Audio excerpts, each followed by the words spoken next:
Hmm. So that's what all the hype was about. Nice. Hello, everyone. My name is Matthew Loniga. I am the football boss, and I'm coming at you with another video today. Not a football video. Today, it is Game of Thrones time. My season 1 review. Very first time I've ever seen Game of Thrones. Um, I don't know how I avoided it. Actually, I was about to say I just realized. Uh, That was a very dumb thing to say. I was about to say, oh, I wonder why I haven't watched it. No, I definitely realize why. Not expecting that.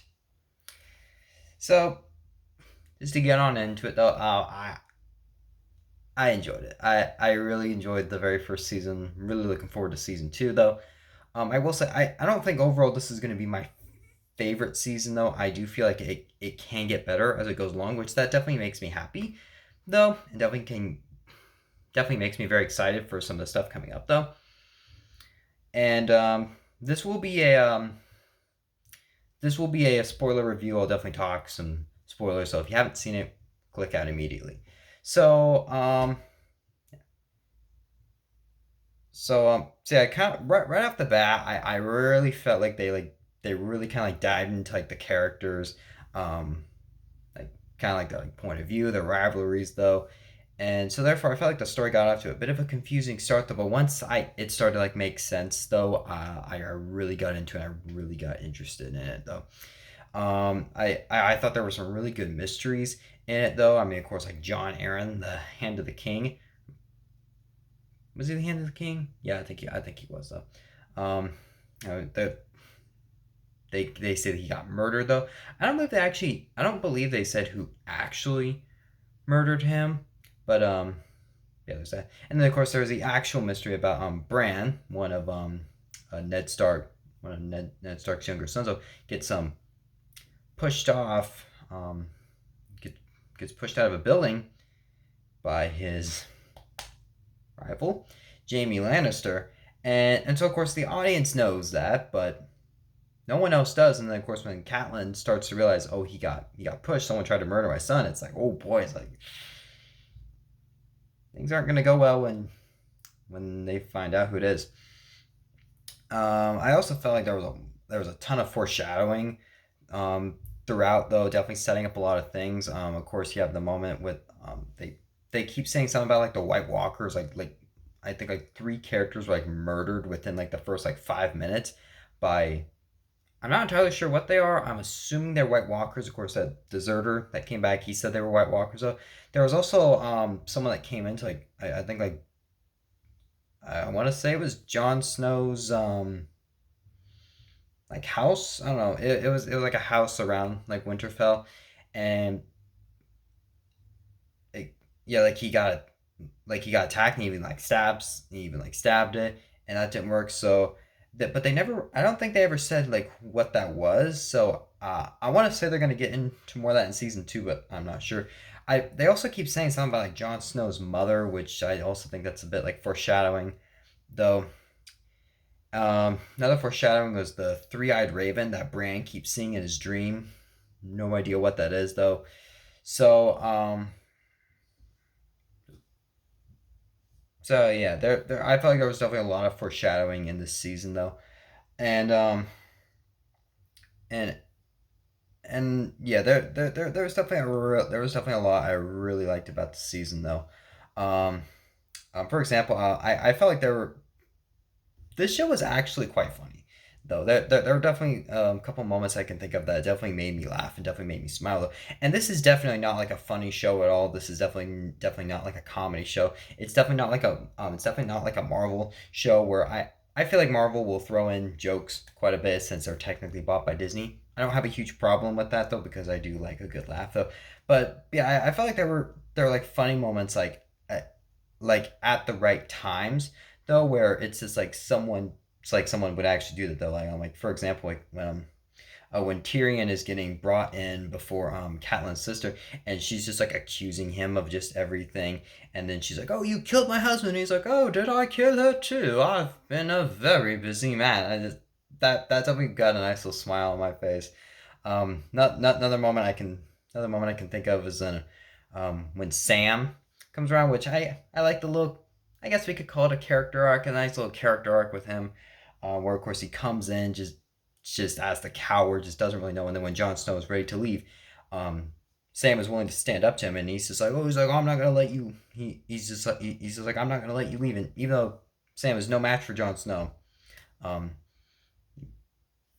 he's able to stand up to him, and he's able to bring him back. So I really like what they did there. But so kind of what I was saying about like when Sam comes around, I mean I think the trainer, his name was Thawne though, which is actually kind of nice because Eobard Thawne, Flash villain. I thought that was kind of nice. Um, um, yeah, he comes in and he's just like insulting him, be like, "Oh, you're never gonna survive." Jon Snow being a good guy, he's saying he's our brother, and we're we're gonna treat him like ones. And then of course one of his buddies just like, "Yeah, he's a big fat pig. Oh, I'm gonna stick him. Open up some of his guts." He says something like that, and then they're threatening to send the wolf on him if he doesn't do that. And I thought that was funny. I just didn't know that they were gonna do like the very next scene where of course they're actually training with him. I got a really good laugh out of that where they're trying to make Sam look like the hero, but they're doing a terrible job doing it. We're like, hit me, yield.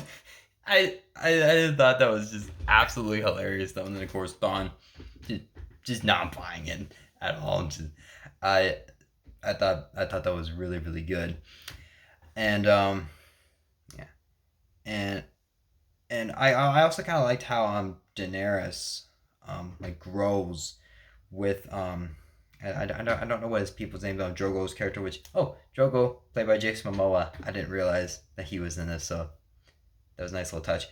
I liked how she kind of grew with him throughout the season, where of course like in the first episode she's like not comfortable around him at all though, and of course grows, and then of course was willing to make some big sacrifices at the end, which of course comes with some very very serious consequences though.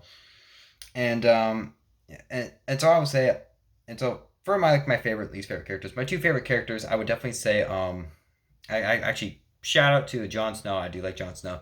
I do love Daenerys though. But easily my two favorite characters was Arya and Tyrion. Now for the first like half of the season, Arya was my favorite one, and then I just suddenly found Tyrion just absolutely hilarious though. Which I mean, I'm not saying he wasn't funny throughout the season though, but just I mean there were just absolutely hilarious moments with him, like especially when he goes up and he's just confessing his crimes, and they're like, "What are you doing?" "I'm confessing my crimes." That was a great moment though. But yeah, Arya. I mean, she's a kid. She acts like a kid. In the first episode where they're having like big dinner um and with like King Robert though, and of course Sasha's over there, her older sister, and she just goes throws food at her, hits her in the face, and yeah, it's like she's a kid. So and then of course she's just like very adventurous though, just really wants to like train with her trainer. I love their little dynamic though. And even when she overhears the peep I don't remember their names. When she like overhears that something that they're gonna try and kill Ned, she immediately goes to him. Well, of course, takes a little bit of a detour though, but just immediately goes to him and she's just like, your life is in danger. I mean, of course, right now she's not in a really good. She's not really in a good position right now because she's yeah she's I think she's heading back to Winterfell, but she's around a lot of not so good people right now. So yikes, yeah. No, I don't think they'd kill her though, but I mean, they killed Ned Stark, so honestly, who knows? And then yeah, and then yeah, Tyrion though. I mean, Tyrion. I mean, he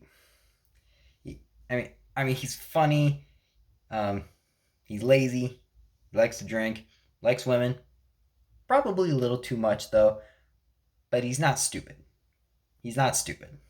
He knows how to get himself out of situations though. I mean, since he's small, um, he can't really fight. He can't really defend himself as the way like some of these other people are. So he's able to find ways to get out of situations. Like of course when he's in that really really really terrible cell, though. Of course he's able to find a way to get out of that situation. Though.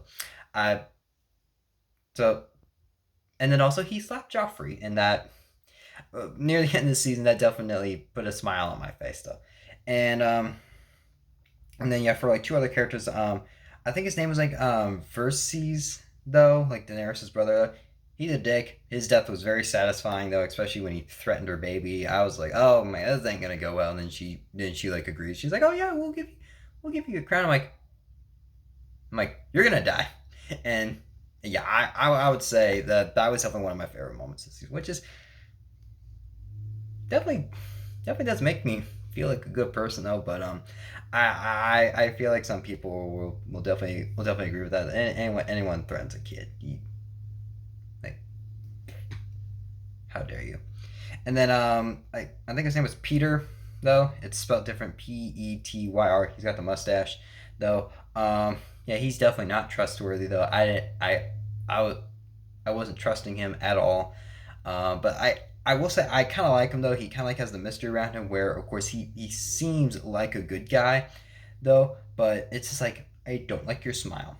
Your smile has such a mischievous look to it, though. You don't seem trustworthy though. And then of course the moment where he's like talking to like the two women, where he keeps saying that he doesn't want revenge. He wants to yeah, he wants to fuck the people that have ruined his life. Um, so I wasn't surprised when he betrayed them. Like even before that moment, though, I wasn't surprised. But yeah. And then my two least favorite characters, Cersei and Joffrey. I wasn't a big fan of. I wasn't a big hater on Joffrey kind of at first though. I mean, he was annoying. I didn't really care for him very much, but it was kind of like that last moment with him in episode 10 that I was like, oh, I hate this guy when he's like forcing Sasha to look at Ned's head, and she's just like, how long do I have to look at this? And he's just like, oh, however long I want. It's like, oh, you prick, I hate you. And I cheated a bit. I kind of looked it up though, but yeah, Joffrey's definitely one of the most hated characters. So I'm definitely in that group. And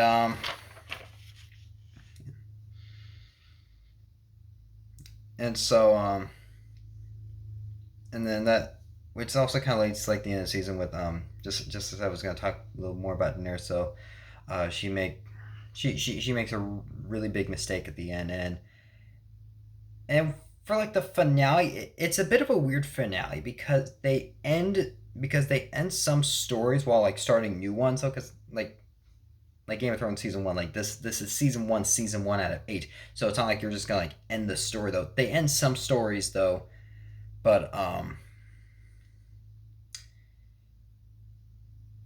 but they definitely like foreshadow more, and then of course they like still like continue off of some. So so yeah, definitely yeah. So like Daenerys, I mean, makes her makes a really big mistake at the end of the season, though trusts she trusts a witch. Actually, she kind of claims like all the people there, and so because of that, one of Drogo's people isn't happy about it. So him and Drogo start fighting, and Drogo gets injured, and because of that injury, he gets a really bad fever, and he's gonna die. And so Daenerys, she's willing to do anything to save him, and the witch is like, well, to save him means you also got to trade a life. And it looks like for a moment they're gonna do the horse, but really she meant her baby. And the reason why she wanted to do her baby is to prevent um, this this future with the baby. But the worst part is that she doesn't save Drogo. She just makes him brain dead. And when Daenerys suffocated him, that broke my heart. Like that was like wow. It's like she loses her baby and she loses Drogo. That that's terrible. And then and I'm not sure what her plan was at the end. I don't know if she was committing suicide or if she was just that was like a plan or something. But of course, she like walks into the fire. She's burning Joko's body, and of course, the witch though walks right into the middle of it though, and then the last little scene, all dragon eggs hatch. They're little baby dragons. I'm gonna assume that they're gonna get big, like really, really big. And I mean, I had a feeling they were gonna hatch, though I wasn't like, oh, they're gonna kill our dragons. But when her baby, like when her baby got introduced, I was like, really? I'm like, she's the mother of dragons. How is that gonna work? They ended up going down the path where they kill her baby, and then she ends up having dragons. So I'm really looking forward to that though. And so just to say, they kind of end that story by definitely continuing in the future. And yeah, and this is also a very interesting show as well because this is definitely not like a good triumphs over evil. So this is a evil triumphs over good, and I think I said in like my my video earlier a couple weeks ago when I first I was watching it, I was like I don't think Seeing Bean's character is gonna last very long, and unfortunately I was correct. So so it was definitely a very interesting twist. Though I will say I do hope that the good guys kind of win in the end or at least get like more victories.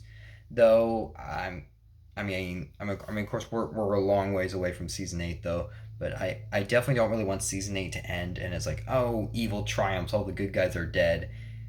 Like evil ones. Like that's not going to be a very satisfying finale and I have heard that the finale really kind of sucks, so I hope they don't go in that direction though. But then again, I said we're a long ways away from that though. So and yeah, so just that I enjoyed it. I really enjoyed it.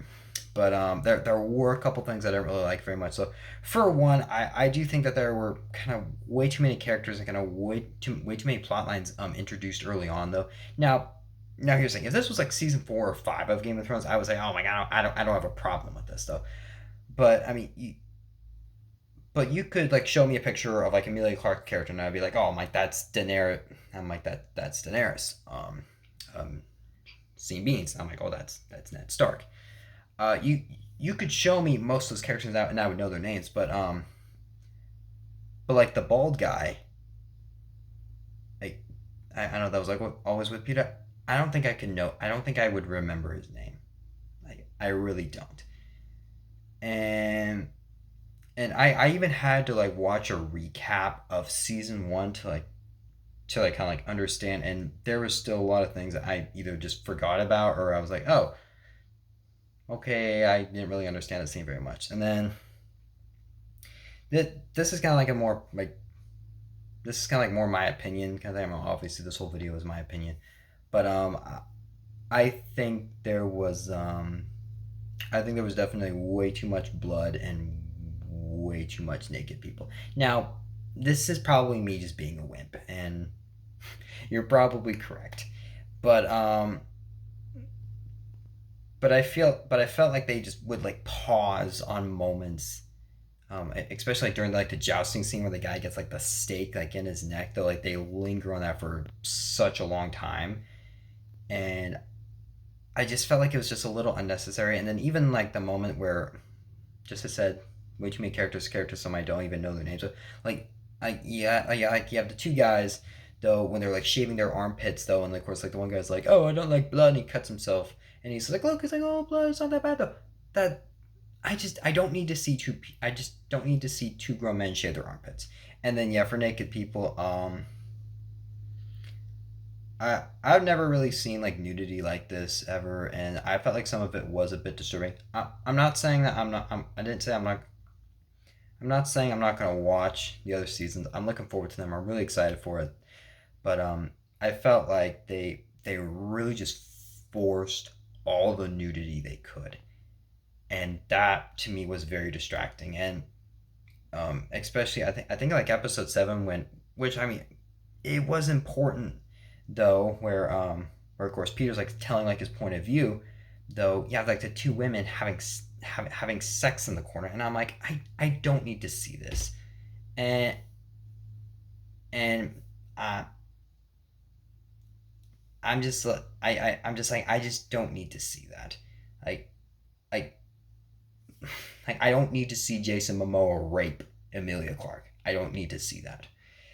I kind of hope they cut back on it. They're probably not. It's probably going to get a whole lot worse, though. Um, Fingers are crossed, but yeah, I really hope they clean that up because I just think it's unnecessary and I think it was very distracting. If there was anything I did not like at all, it was definitely that though. The story I was interested in, but that in particular, I I am not a fan. And just to say, you're probably gonna call me like I'm probably being a wimp about this. It's probably like, oh, suck it up. What's a little blood? I can handle blood. Like, of course, if you look like the Marvel Cinematic Universe, like they don't. Yeah, there's a lot of blood, but it's not like gore kind of blood. I mean, if someone gets like punched in the face and they got like a bloody nose right here, and you see blood that goes like that, I'm like, I can handle that. I can handle that. But and of course, there's no nudity in a Marvel. I mean, except if you want to go to the X-Men movies. Some of them have that though. But yeah, it just overall, I just don't need to see that. I don't care to see that, and I really don't. And there was even a point where I was like, no, I don't need to see this. Just as I said, I'm probably being a wimp, but I don't care. So yeah, but I still enjoyed the season. I'm definitely gonna watch season two. I don't know when though. I think I'm gonna take a little break on it though. So um I'm hoping that I can get another review out. Um maybe by the end of April though, but then again the end of April is also the NFL draft. So I'm definitely gonna be talking about that a little bit. So yeah. So yeah, those are my thoughts. So what do you think? You love the first season of Game of Thrones? Do you think it's the best season? Do you think it's the worst season? Actually, I don't think it would be the worst. I don't think this is going to be the worst season, unless the other season just blow me out of the water. Yeah, let me know what you think. You can follow me on Facebook, MattheWleininger, and I will see you all later. See ya. Bye.